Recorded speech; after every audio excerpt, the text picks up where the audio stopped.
Well, hey everyone, my name is Nathan Jones, and if you're new here, welcome. I like to talk about all things movies, specifically Blu-rays, and today we are talking about my film journey. We are on week 4, so we've been doing this consistently for a decent amount of time, for a month now, right? And I've been having a blast with this. So what I've been doing is I've been physically journaling my film and TV viewing and the things that I pick up, and honestly, I've been having a blast coming back to this medium and just really just engaging more with the art itself of film. So with that being said, that's what we're going to be covering today. We're going to be covering week 4 of it. This is August 4th through August 10th. So that is I think it's a Sunday to a Saturday. And so we're going to be covering those dates. And I'm excited to share with you a bunch of films that I watched. I watched quite a bit of things. So I am excited to share that with you. But before we jump into this, I would love to know what you're watching right now and what you've been watching for the week, and any recommendations you might have for me, or any shows or films that you're watching. I would love to know in the comment section down below. So let's jump into week 4. I'm excited to start off with 1994. All right, so recently I did a Rad 9 challenge. My good friends over at the Rad Pack did a 1994 challenge. And so this was actually right as I was making that videos. I wanted to watch a bunch of 1994 films, and there's quite a bit of really fantastic films that year. That might be one of the best film years ever. And one of those examples is this little Tarantino film, Pulp Fiction. I just rewatched this film. I've watched this, I would say 5 or 6 times now. And this is the first time I watched it on 4K. And this is a phenomenal looking 4K. This is one of the best looking 4Ks I've have in my collection, I would argue.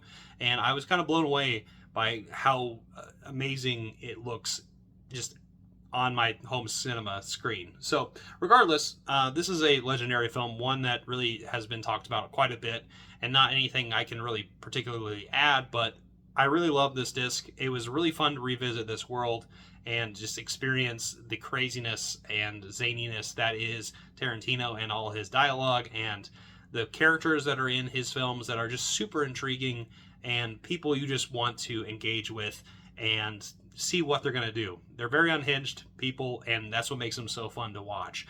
But Pulp Fiction's a classic, right? It's one of Tarantino's best films, and it's still, to this day, probably is one of his best films. I love this movie, and it was just really fantastic to rewatch it. It's definitely a 5 out of 5. It's one of the best films of all time in a lot of people's eyes, and honestly, it's one of my favorites as well. But, you know, Pulp Fiction is Pulp Fiction. So if you've not seen it, definitely check this movie out and definitely watch it on 4K, because this disc right here is really stellar stuff right here. This is a really great looking disc. All right, so continuing down my path of 1994, I decided to watch this new film, 4 Weddings and a Funeral. New to me, of course. This came out in 94. It's not new at all, but this is the Shout Select version right here. This is spy number 63, and what a fun film. This is directed by Mike Newell and written by Richard Curtis, starring Hugh Grant and Andie MacDowell, who are fantastic in this, of course.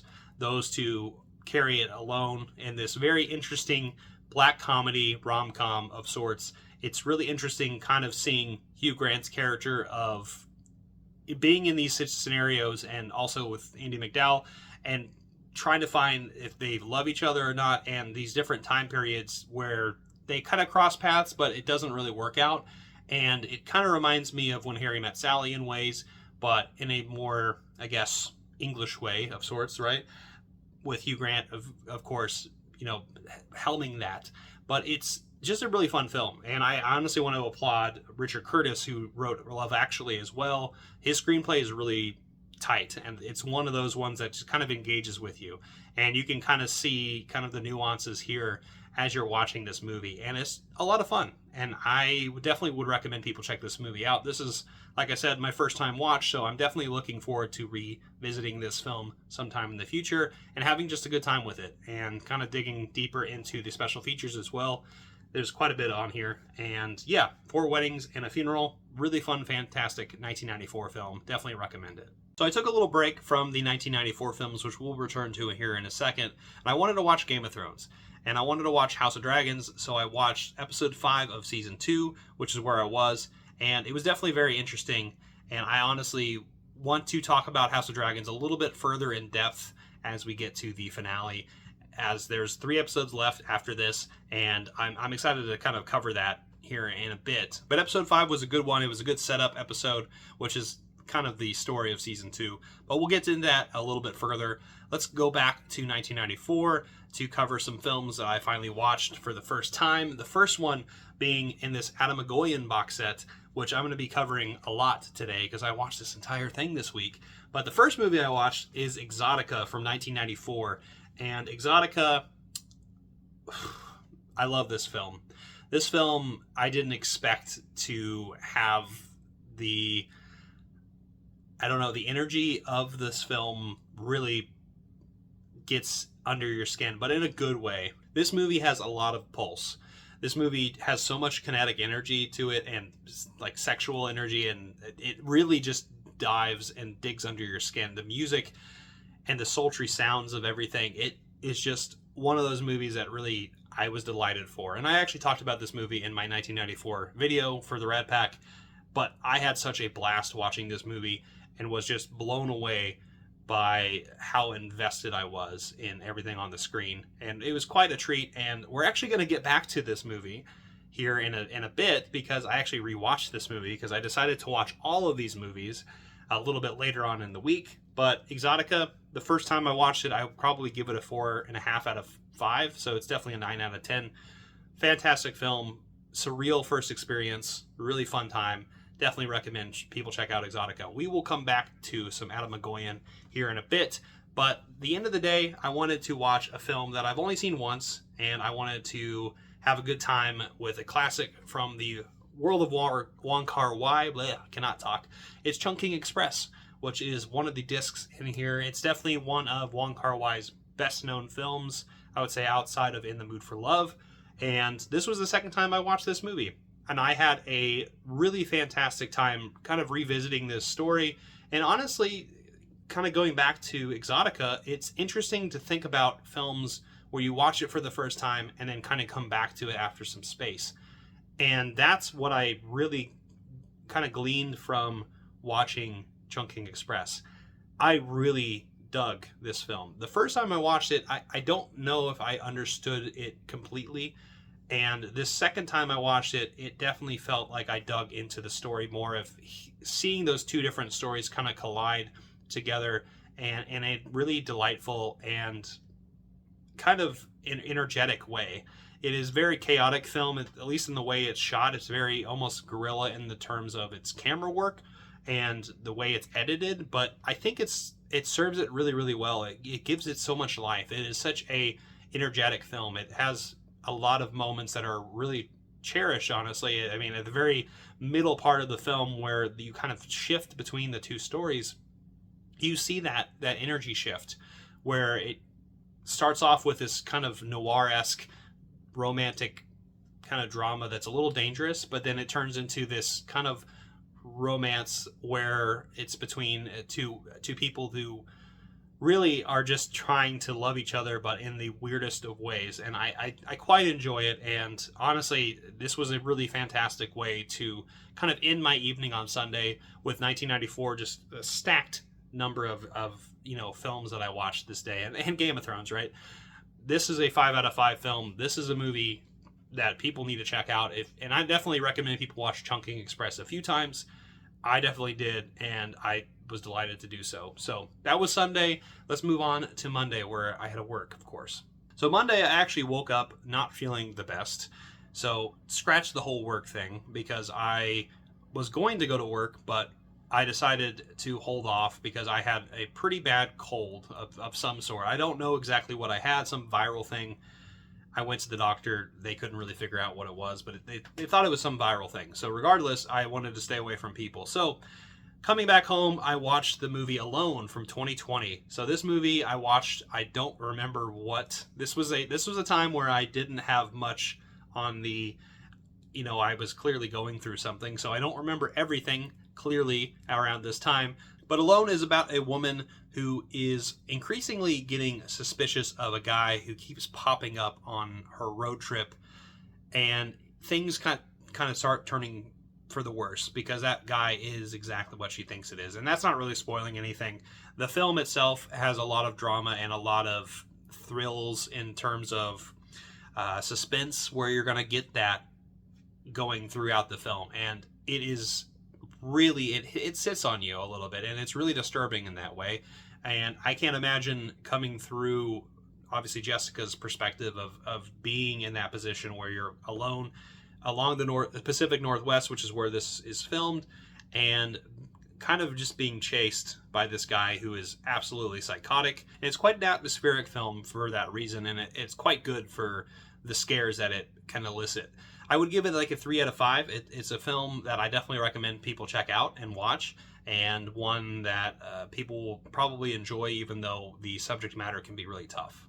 All right, so from there, I decided to watch some more Twin Peaks, which I don't have here. It's in my other room. We're actually going to get to Twin Peaks a little bit later. I think next week is when I'll cover it a little bit, but I was going through season 2. I'm kind of near the end of season 2, and I was having a really fun time with it. I actually watched episodes 14 and 15 of season 2 on Monday, and things just got crazier and crazier. But we're going to get back to Twin Peaks. I swear, I promise. We're going to get up to Firewalk with me soon, and I'm excited to talk about that. But the other thing I watched during this time was I wanted to explore more of the Three Colors trilogy. I had just told you that on Saturday I had watched Three Colors, white and red, and I wanted to explore more of this box set. So there's actually a disc in here that is a bonus disc that has a bunch of special features on it, and it actually has quite a bit of short films on it. In fact, I think I have it right here. This is where it's at right here. This is the little card that comes with it right on the set. It has a Blu-ray bonus disc. I think it has 10 short films on it. Maybe I'm wrong off of that. But I had a blast watching all these short films, and it was really cool seeing Kieslowski go through the different time periods of, like, maybe when he was making student films all the way up until he was kind of making some more TV documentary films or some experimental films that were really exploring human nature and the interactions between. You could definitely tell there was a blueprint happening with Kieslowski as he was going through these things. And it was a blast to jump into these special short films. And I actually have I'll just read off of my journal here for these, but here I'll just explain the ones that I watched. The Office from 1966, easily a student project with some dialogue from various office mates. It was a good time, but you can definitely tell it was a student film. And in the second film, called The Tramway, it came out in 1966. It's another short silent film, and he actually was in film schools at Lodz, and he was just about a boy kind of meeting a girl and a passing glance on a train. It kind of reminded me of Brief Encounter, and I really enjoyed that film. So The Tramway was really good. I actually quite enjoyed that more than The Office myself. Then there was 1967 Concert of Requests, which is a 16-minute short of a group of teens at a lake in Poland where they're just kind of drinking, smoking, and having a good time with rock and roll, of course. But it kind of shifts to where this couple go off on their own way, and it felt very much like Summer with Monica in, like, Bergman. I think there was a little bit of that element of having some of that Swedish touch to it. I quite enjoyed that a little bit. Then we move on to 1970, where I Was a Soldier, which is a not as interesting thing that I would like to jump into, but it was definitely more interviewee, like, in terms of interviewing different people, different soldiers about different political interests and kind of things that were going around during this time in 1970, which obviously very tumultuous time, right? Then in 1971, there was a short called Factory, which is another one that was a little too long for me and was a little too dialogue heavy. It was definitely about a boardroom of people coming together and talking about different issues. Wasn't really hitting me at the time. Of course, I'm still sick right on Monday. And then we jump to a film called Hospital from 1977. It's a rather cold look at a 24-hour routine on the hospital floor. It seemed like the doctors and the nurses were like mechanics going through the routine of things, which is a very fascinating thing to look at that in a human way, I suppose. Then we go to 1978 with 7 Women of Different Ages, which is 7 lives of a ballerina, it offering different phases of life through two elements of achieving oneself's purpose. That's kind of what I would describe it. It was really interesting kind of seeing all those different actresses go through these different stages and kind of portray that time of life, really. And then to 1979, from a night porter's point of view, it was really good to see. This is kind of where I feel like Kieslowski was really starting to get the human spirit a little bit closer to what he would, do later on in his films, and have a lot of empathy kind of projected into a film. And I quite enjoyed it from that angle. And then in 1980, there was a film called Railway Station, which is a mix of sci-fi and reality. It was definitely had a kind of 1984 Big Brother kind of mentality to it. That's what it kind of felt like. And then the last thing I watched here was Talking Heads, which is a cool concept about the different people that he's interacting with and the different concepts that they're asking. It was really cool. It was almost like a YouTube video of sorts, where he was only asking two questions. He was asking, who are they and what do they want in life? And it was just fascinating to kind of see the different people talk about the different things in their life that they're going through and what they're wanting out of life, right? And it was just fascinating that way. So I watched this and on Monday, and I watched a bunch of short features, but we shipped it to Tuesday. I woke up still feeling like crap and still kind of out of it. I was decided to stay home again from work because I was just not feeling good at all. I was honestly worse. But I wanted some short films again. I kept watching more of the shorts from the Kieslowski set. This time I watched some other films that are, I guess, adjacent to Kieslowski, and a lot of these films are either peers of his or other people who were around him who gave him production credit or things that he worked on. The first one being The Musicians from 1960.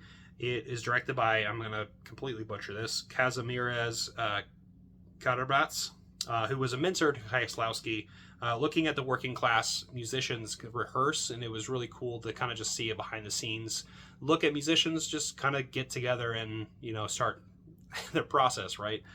Nothing too crazy in that. And in 1966 he did The Face, which is directed by Piotr Studicki. Said that wrong probably, but Kieslowski is actually in this film. It's a short film with him in it as the main character. He plays a tortured artist who hates his own image and is constantly trying to break anything that reminds him of himself. Obviously mirrors, pictures. He's an artist as well, so of course he's drawing, he's painting, he's got all these different images, and he's just wrecking the place. And it's really fun to kind of watch somebody go through those motions. But regardless, I had a really fantastic time watching this set. I also watched a couple of other special features that were on this as well. Still Alive, which is a film about Kieslowski, and Slavoj, I can never say his name, Žižek.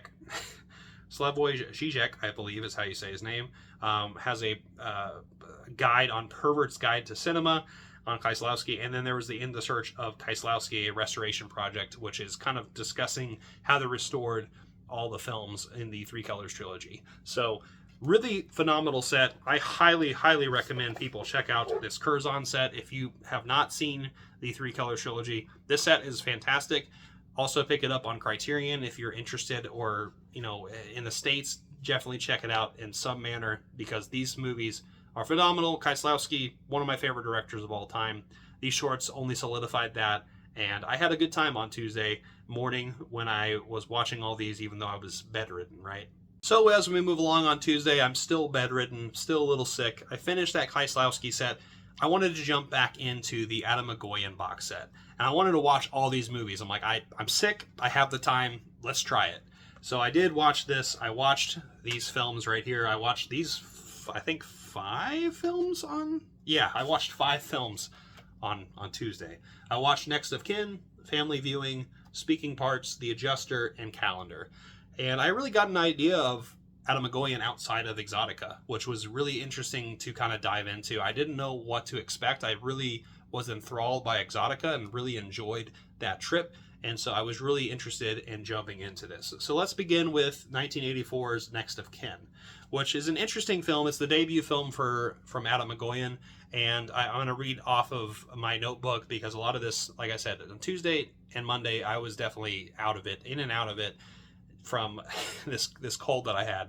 But this was a low-budget film that had kind of aspirations, I feel like, of The Graduate, and it also felt very strange and akin to like a Fassbinder film is kind of what I would describe it as. But it's about a young man who is likely a sociopath. He pretends to be a long-lost son of another family to restart his own life. And that's kind of the impetus for this film and how it begins. It's an interesting film and definitely one that I think is an interesting debut. It's one that I would probably give a 3 to a 3.5 out of 5, and one's interesting to check out in terms of the trajectory that Egoyan would go through. But definitely one of the better films in this, which is ironic because it's one of his firsts. The next film that I watched was Family Viewing from 1988, which is actually probably my least favorite of this bunch. So with Family Viewing, it was definitely, from a cinematic perspective, a lot better than Next of Kin, I would say. And definitely, I think Egoyan was definitely playing with camera work and editing a lot better in this film. However, I felt like the dark humor in this kind of threw me off and I didn't really connect with characters as much as I would like to, and I didn't really get any empathy in this film, which obviously all films don't have to have that, but it just wasn't clicking with me this go around. So I didn't enjoy Family Viewing as probably as much as I would like, but it's definitely worth checking out and at least watching, right? And especially in this Egoyan box set here. And it was an interesting time. I would give it a 2.5 out of 5. Definitely just an average film for me. But I moved on to a film that really hit me from the year after that, from 1989, Speaking Parts. This movie really blew my mind. I would give it a 4 out of 5 before I say anything. Now, this was a surreal kind of romantic drama with some crazy soap opera levels of reveals. And I really was starting to be like, okay, now this is more like Exotica, more like the film that I was introduced to Egoyan, right, with. But I really enjoyed this film. It definitely is one of those films that it is very mysterious and very enchanting, and one that kind of kicks you in a really good way. It's hard to explain, but it's definitely one that will entrance you and get you into this world that Egoyan put together. But Speaking Parts was a lot of fun. I really enjoyed it. 4 out of 5, like I said, really fun. Next, we'll move on to The Adjuster, which came out in 1991, which is inspired by a real-life fire that burnt down Egoyan's family home, which is horrific. And honestly, I have some family members who have had similar things happen to them, and it's unfortunate. But this movie, it wasn't as good as I'd want it to be. I definitely understand the horror of this story, and I definitely thought it had like some very Lynchian style to it, and even like Verhoeven. I would even argue that I would say that are parts of this movie. But this story here tells two stories that are opposing ends of each other, and they kind of come together in ways that are very trippy, and one that didn't really click as much with me as Speaking Parts, right? But for me, this movie was a 3.5 out of 5, and I definitely was enjoying my Egoyan journey nonetheless. And I ended my entire journey on Tuesday with Calendar in 1993. Now, this is a very interesting experimental film. It's a bold and precise and sometimes painfully honest depiction of love, loss, and strange twists of fate and life. So it's looking at a calendar itself, and looking at the images of those calendars, and you have Adam Egoyan kind of looking at the different angles and different this couple goes through as they're going through each of these months, and they're kind of exploring the places themselves, but also going through their own relationship. So it's a really interesting dynamic between the two, and I thought it was really cool to see that experiment. And it kind of reminded me of Kiarostami a little bit in terms of how he experiments with time and location, and really just the narrative in general. And this is one that it really fascinated me, and one that I think I wanted to go back to a little bit more. I think initially I would give it a 3.5 out of 5, but one that probably could grow on me quite a bit. So So those are the first 5 of the, Adam Egoyan box set here, plus Exotica, which we'll get back to in a bit, actually. Surprise, surprise. And we'll get back to this box set soon. But that was Tuesday. Tuesday was a crazy fever dream for me. All right, so Wednesday, I got up and decided I'm going to try to go to work. And I did. I only did it for half the day because I was still feeling like crap. And I watched some Twin Peaks, and I watched season 2, episode 16 and 17, and had a good time with that. And things are getting crazier and crazier, and we'll get closer to that. But near the end of the day, I was exhausted. I knew I was going to go to bed early, but I did want to watch something outside of all these experimental films and watch something more horrifying in a way, which is weird because I had been watching Twin Peaks. I had been watching Adam Egoyan films, which is very surreal stuff. But I wanted to rewatch this movie, and it is Hagazusa right here. Lucas Feigelfeld, who directed this film. This came out not too long ago, I think in 2017. And wow, this is a very unsettling folk horror film. So Hagazusa is also known as Hagazusa, A Heathen's Curse.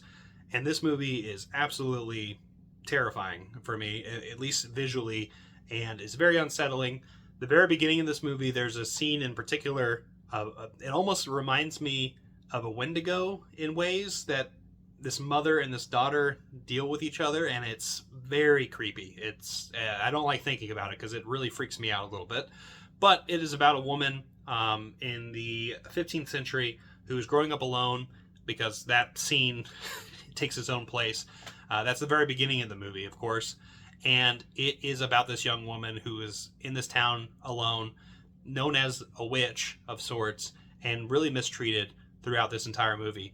It's unsettling and terrific in the best way possible. This is definitely one of the best folk horror films I've watched in quite some time. Of course, this is the second time I've watched this, so, watching this again, I definitely saw things that I didn't see before, and picked up on a lot of, little trinkets and a little like knickknacks here and there in terms of where a camera was placed and certain images and items were. I really enjoyed that aspect of this film, and I think there's a treasure trove of stuff to kind of unearth from this. But I didn't watch the special features on here. I would love to, and jump into a little bit more of this film. But it's an unsettling one, and if you're into that, definitely check this one out. I would give this a 3.5 or a 4 out of 5.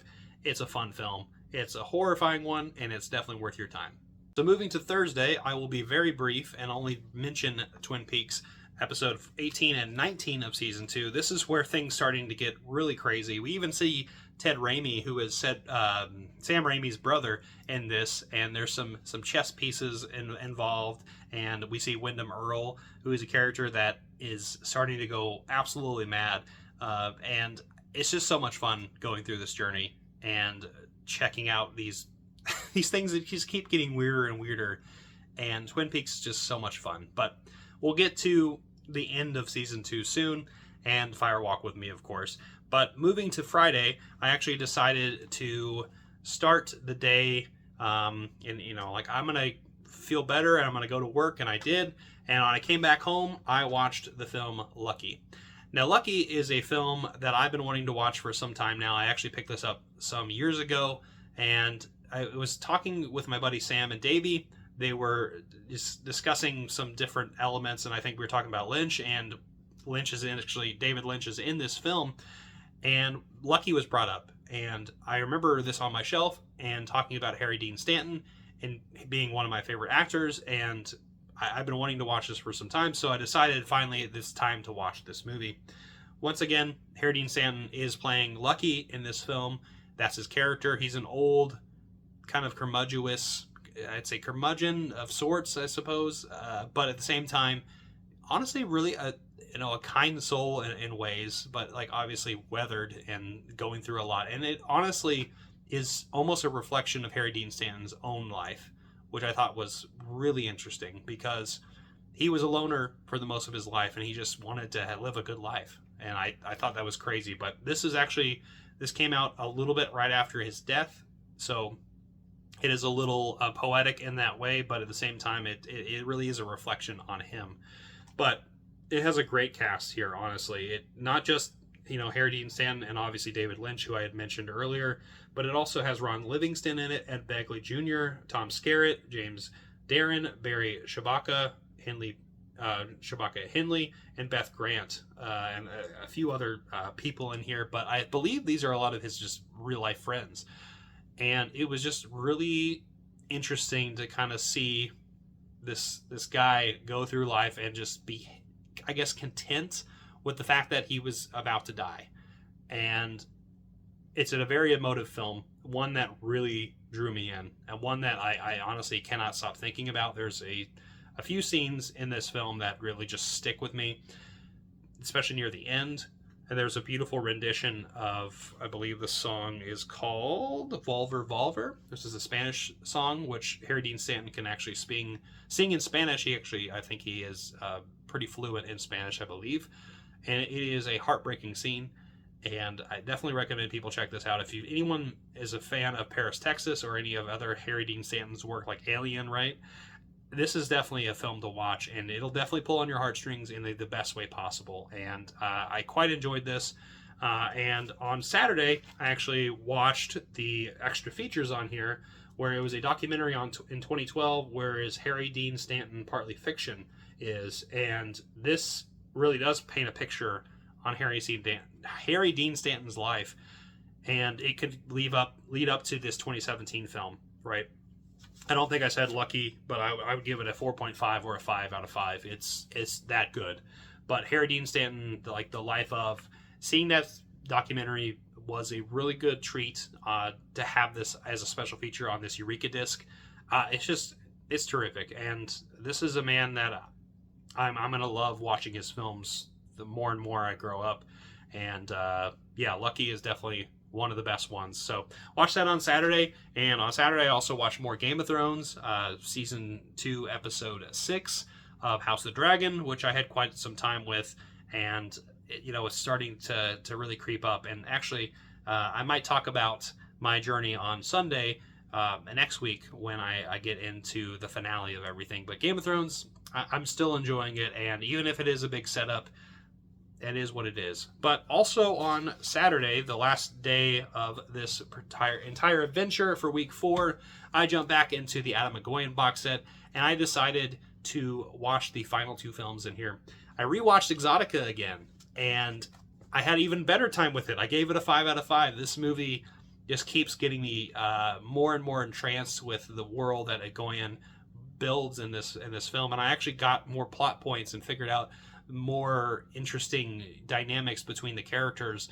There's some very disturbing things going on in the background, but at the same time, it's so, sensational in the best way possible. So this movie is a masterpiece, and I love it. And honestly, it's easily becoming one of my favorite films in quite some time. But jumping from Exotica, of course, we've already talked about it a lot. Let's talk about Sweet Hereafter, which came out in 1997. And this is the film that Adam Egoyan got the most critical acclaim for. And it actually starring Ian Holm, who I love as, Bilbo, right, of course. But this movie was devastating. And this movie is about a town going through a tragedy where kids died in a bus accident. And it was and they died in a lake. And it's very surreal, kind of going to that moment. And they go to that moment in this movie, and the aftermath, and the people in the town that are going through this entire venture and this horrible tragedy. It's one of the best looks at, I guess, tragedy and also trauma of the aftermath of something like that. It literally is the Sweet Hereafter. I even say it in the film itself, but in a way that reminds me of the Ice Storm that Ang Lee did around the same time period that actually this movie came out. I think this came out first. But yeah, this movie really affected me. It's one that it's very tragic, but at the same time is a very honest look at how people deal with that tragedy. So this movie, 4.5 out of 5. It's really good. It was a great time. Great time. I'm saying the wrong words. The other thing I watched was their short film on the last disc, which is called Open House from 1982, which is an extra on the last disc, and kind of showed Adam Egoyan's camera work as he was kind of developing himself as a filmmaker. But this set was really fun. I finally watched all of this, and I can check this box off from my UK travels as well. So I've been digging really deep into that, and hopefully I can finish that soon. But yeah, I'm really fascinated by this director's work, and I'm curious to jump into more of those films.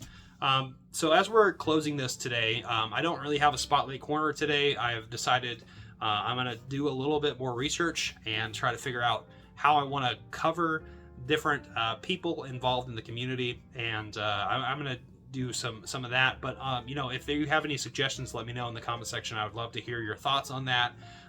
But definitely this community has so many great people in it. I hope you enjoyed week 4 of my film journey. This one was a doozy of a week. I was sick. I watched a bunch of crazy films that I can half remember because I was sick. But I had such a good time with it, and I wrote a lot of things down, and I cherish these memories. So anyway, what have you been watching for the week? I would love to know. Let me know some recommendations. I would love to cover those recommendations soon, and you know, check these movies out, these TV shows as well, and dive into that. But thank you so much for watching this video. I hope you enjoyed it. Give it a like, comment down below, share, hit the notification bell, subscribe, and I will see you next time. I'm not jonesing around.